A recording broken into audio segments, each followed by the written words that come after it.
In our previous episode, we introduced you to the golden ratio. Now, let's take a deeper look at this fascinating concept and explore how it appears throughout nature. Once you understand it, you'll start seeing connections and signs everywhere, clues from the universe itself. Phi is the source behind all mathematical sequences. It's divine mathematics, a language through which the Creator shows us how something can emerge from nothing. Phi is a sequence with no beginning and no end. The golden ratio is at the heart of all things. It is the divine measure of beauty. So, what do Greek statues, Egyptian pyramids, viruses, sunflowers, seashells, pine cones, and human fingers all have in common? The answer lies in a remarkable set of numbers discovered by a medieval Italian mathematician, Leonardo of Pisa, better known as Fibonacci. During his travels in the East, Fibonacci encountered the advanced mathematics of the Arab world and played a key role in bringing it to the West. At the time, mathematics in the Islamic world was deeply intertwined with astronomy, geography, and practical sciences. In the 8th century, the works of ancient Indian and Greek mathematicians were translated into Arabic. Over time, a unique mathematical culture developed, driven by the analytical mindset of Muslim scholars. It was a brilliant fusion of Eastern practicality and Greek theoretical rigor. It was these medieval Muslim scientists who developed algebra, trigonometry, advanced computational methods, and precise geometric constructions. After Fibonacci's discovery, this remarkable number sequence was named in his honor. The Fibonacci sequence is simple in form, yet deeply profound. Each number is the sum of the two previous numbers. So, the sequence goes 0, 1, 1, 2, 3, 5, 8, 13, 21, 34, 55, 89. These are the Fibonacci numbers, and within them lies a truly fascinating property. Divide any Fibonacci number by the one before it, and you'll get a result that constantly approaches the same irrational number. 1.618039888875. Sometimes it exceeds this value, sometimes it falls just short, but it always gravitates around this one constant, phi. An irrational number is one that cannot be written as a finite decimal or fraction. And yet, this infinite number forms the foundation of so much of what we consider natural, balanced, and beautiful. Moreover, after the 13th number in the sequence, the result of dividing one Fibonacci number by the previous one becomes constant throughout the infinite continuation of the sequence. This constant division value, which was already known in the Middle Ages, was called the divine proportion, and today it is referred to as the golden ratio, the golden mean, or the golden section.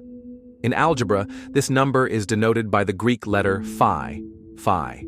So, the golden ratio is approximately 1 to 1.618.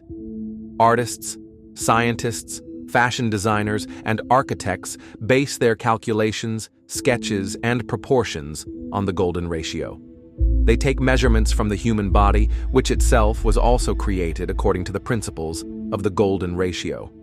Leonardo da Vinci and Le Corbusier, before creating their masterpieces, studied the human body as a reference, formed according to the law of the golden proportion. The most important book for modern architects, Architect's Data by Ernst Neufert, includes fundamental calculations of human body proportions, all based on the golden ratio. The proportions of different parts of the human body correspond closely to phi. Look at a Greek statue. The Greeks were extremely precise in their art because they understood both proportion and the Fibonacci sequence. Now, look at your own hand. Bring your palm close to your face and observe your index finger. You will immediately notice the formula of the golden ratio in it. Each finger on the human hand consists of 3 phalanges. The sum of the first two phalanges compared to the total length of the finger yields a value close to the golden ratio, except for the thumb. Additionally, the ratio between the middle finger and the pinky also equals the golden ratio. A person has 2 hands, and each hand has 5 fingers, for a total of 10. However, each thumb has only 2 phalanges, which means only 8 fingers follow the 3-phalange structure based on the golden ratio. And the numbers 2, 3, 5, and 8. These are all part of the Fibonacci sequence. The golden ratio also appears in the structure of the human lungs. American physicist West and Dr. Goldberger, during their anatomical research, discovered that the human lungs are also constructed in accordance with the principles of the golden ratio. The key feature of the bronchi, the branching structures of the lungs, lies in their asymmetry. The bronchi consist of 2 main airways. The left is longer, the right is shorter. It was found that this asymmetry continues into all the smaller bronchial branches. The ratio of the lengths of the shorter to the longer bronchi also corresponds to the golden ratio, 1 to 1.618. The golden section is a proportional division of a line segment into 2 unequal parts, such that the ratio of the entire segment to the longer part is the same as the ratio of the longer part to the shorter. In other words, the smaller part relates to the larger, the same way the larger part relates to the whole. In geometry, a rectangle with this ratio of sides is called the golden rectangle. Its long sides relate to its short sides as 1.618 to 1. The golden rectangle possesses many remarkable properties. If you cut a square from a golden rectangle with a side equal to the rectangle's shorter side, the remaining portion forms another smaller golden rectangle. This process can be repeated infinitely. By continuing to remove squares, we form a series of ever smaller golden rectangles, each nesting into the next, tracing a logarithmic spiral, which holds deep mathematical significance in modeling natural forms.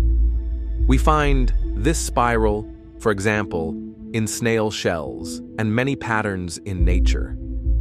The center, or pole, of the spiral lies at the intersection of the diagonals of the original rectangle and the first removed vertical section.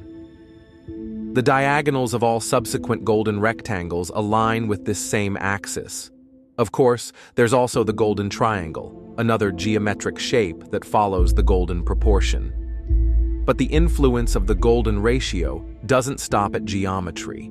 It extends into physics as well. The Fibonacci sequence and the golden ratio formula are directly related to the laws of physics and light behavior. Imagine 2 glass plates in contact. Now, shine a beam of light at them. Part of the beam will pass through, part will be absorbed, and the rest will be reflected. What we observe is multiple reflections.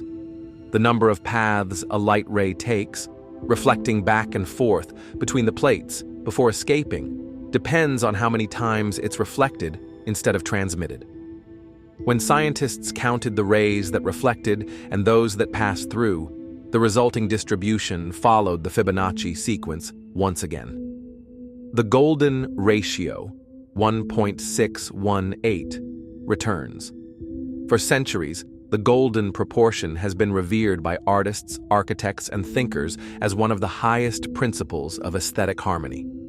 It is a bridge between mathematics, nature, light, and beauty. Any work of art designed precisely according to the proportions of the golden ratio represents a perfect aesthetic form. Naturally, this knowledge made its way into architecture. All advanced civilizations placed great importance on divine geometry and sought to embody it in their creations. In ancient times, many structures were built using divine proportions, such as the pagodas of Japan or the Great Pyramid of Giza. The spiral, rooted in the rules of the golden ratio, appears in nature with astounding frequency, in forms of breathtaking beauty. The most vivid examples of spirals can be seen in the arrangement of sunflower seeds, pine cones, pineapples, cacti, rose petals, and many more. Botanists discovered that the pattern of leaves on a branch, the seed spirals in a sunflower, or the scales of a pine cone all follow the Fibonacci sequence, and therefore obey the law of the golden ratio. The Creator gave each of his creations a special measure and a sense of proportion, clearly reflected in the natural world. There are countless examples of organic growth processes occurring in strict accordance with logarithmic spirals. All the coils of these spirals have the same form. Mathematicians have confirmed that even as the size of the spiral increases, its shape remains unchanged. In all of mathematics, there is no other form with such unique, self-replicating properties as the spiral found in the living world. Scientists studying the internal and external structures of seashells, particularly those of soft-bodied mollusks living on the ocean floor, have discovered this. The inner surface of the shell is flawlessly smooth, perfect for the creature's soft body. The outer surface is rough, full of ridges and textures. These external angles and curves give the shell strength and resilience, enhancing its durability. The perfection and brilliant logic of the seashell's design is awe-inspiring. The spiral design of the shell is not random. It is a perfect geometric form, refined in beauty. In fact, most snail shells grow in the shape of a logarithmic spiral. There is no doubt that these primitive creatures have no concept of logarithmic spirals, nor do they possess even the most basic mathematical knowledge required to create such a structure for themselves. So how is it possible that these seemingly unintelligent organisms have managed to adopt such a perfect form of growth and existence? The spiral shell? Could these life forms, which science classifies as primitive, have calculated that the ideal structure for their survival would be a logarithmic shell? Of course not. Such a design cannot come into being without knowledge or intelligence. To attribute the creation of even such a simple form to a random series of natural coincidences is, at best, absurd. It becomes clear. This is the result of deliberate design. Biologist Sir Darcy Thompson referred to this type of shell formation as dwarf growth and offered this observation. There is no simpler system than the growth of marine shells, which expand proportionally and maintain their form perfectly. What's remarkable is that the shell grows, but its shape never changes. The nautilus, a marine creature with a shell just a few centimeters wide, is perhaps the most striking example of this dwarf growth model. The growth process of the nautilus is so precise, even the human mind would struggle to plan it out. Author Philip Morrison described it this way: inside the shell of a nautilus are multiple chambers separated by walls of mother of pearl. The shell forms a perfect spiral expanding outward from the center. As the nautilus grows, it adds a new, larger chamber at the front, while the previous chambers behind are lined with pearlescent material. Thus, the spiral continues to expand proportionally. But logarithmic growth isn't limited to mollusks. The horns of antelopes, mountain goats, and rams also grow in spiral shapes, according to the golden ratio. So do the tusks of elephants and extinct mammoths, the tails of lions, and the beaks of parrots, all curved in spirals that echo a turning axis. Even spiders weave their webs in the shape of logarithmic spirals. The same is true for various plankton species such as Globigerina, Vortex, Terebra, Turritella, and Trachyid. Their structures naturally follow spiral geometry. And incredibly, the human ear also follows this divine design. Within the inner ear lies the cochlea, a spiral-shaped organ responsible for converting sound vibrations into auditory signals. This spiral-shaped bone structure, the cochlea, is filled with fluid and is formed in the shape of a snail shell. It follows a precise logarithmic spiral, with a stable angular pitch of 73 degrees and 43 minutes. The golden ratio in the microcosm. Geometric shapes are not limited to triangles, squares, pentagons, or hexagons. When we connect these shapes in various ways, they give rise to new three-dimensional forms. Examples include the cube and the pyramid. But beyond these familiar shapes, there are other three-dimensional geometric forms that we rarely encounter in everyday life. Shapes that may even sound unfamiliar. Remember these solid figures? Tetrahedron, a four-faced triangle-based solid, octahedron, dodecahedron, icosahedron, and so on. The dodecahedron consists of 12 pentagonal faces. The icosahedron consists of 20 triangular faces. Mathematicians have found that these shapes can transform easily between one another. And these transformations occur in accordance with the logarithmic spiral governed by the golden ratio. Even in the microcosmic world, three-dimensional logarithmic structures built on golden proportions are found everywhere. Take viruses, for example. Many viruses exhibit the three-dimensional geometry of an icosahedron. Perhaps the most well-known example is the adenovirus. Its protein shell is made of 252 protein subunits, arranged in a specific and repeating pattern. At each of the 12 vertices of the icosahedron, clusters of 12 protein units form pentagonal prisms, from which spike-like structures protrude. The presence of the golden ratio in viral structures was first discovered in 1950 by researchers at Birkbeck College, London, notably Aaron Klug and Dr. Donald Casper. The first virus found to exhibit a logarithmic form was the polio virus. Its structure turned out to be almost identical to that of the rhinovirus. And this raises a powerful question. How can such microscopic entities construct incredibly complex three-dimensional forms built on golden proportions that are difficult even for our minds to replicate? The pioneer of virus form discovery, virologist Aaron Klug, made the following comment. Dr. Casper and I demonstrated that the optimal form for a spherical viral shell is based on the symmetry of the icosahedron. This structure minimizes the number of bonding elements. Most geodesic domes designed by architect Buckminster Fuller are built on similar geometric principles. Constructing such domes requires extremely precise architectural planning. And yet, unconscious viruses somehow assemble themselves into similarly complex structures, using flexible, elastic protein units. Klug's comment is a reminder of a deeper truth. Even in the construction of what scientists classify as the most primitive life form, we see deliberate design and intelligent structure. In this case, the virus demonstrates a level of structural elegance and precision unmatched by even the most advanced human architectural projects, including those of Buckminster Fuller himself. The golden ratio in DNA. All the information about the physiological traits of living beings is stored in the microscopic DNA molecule, which also follows the law of the golden ratio.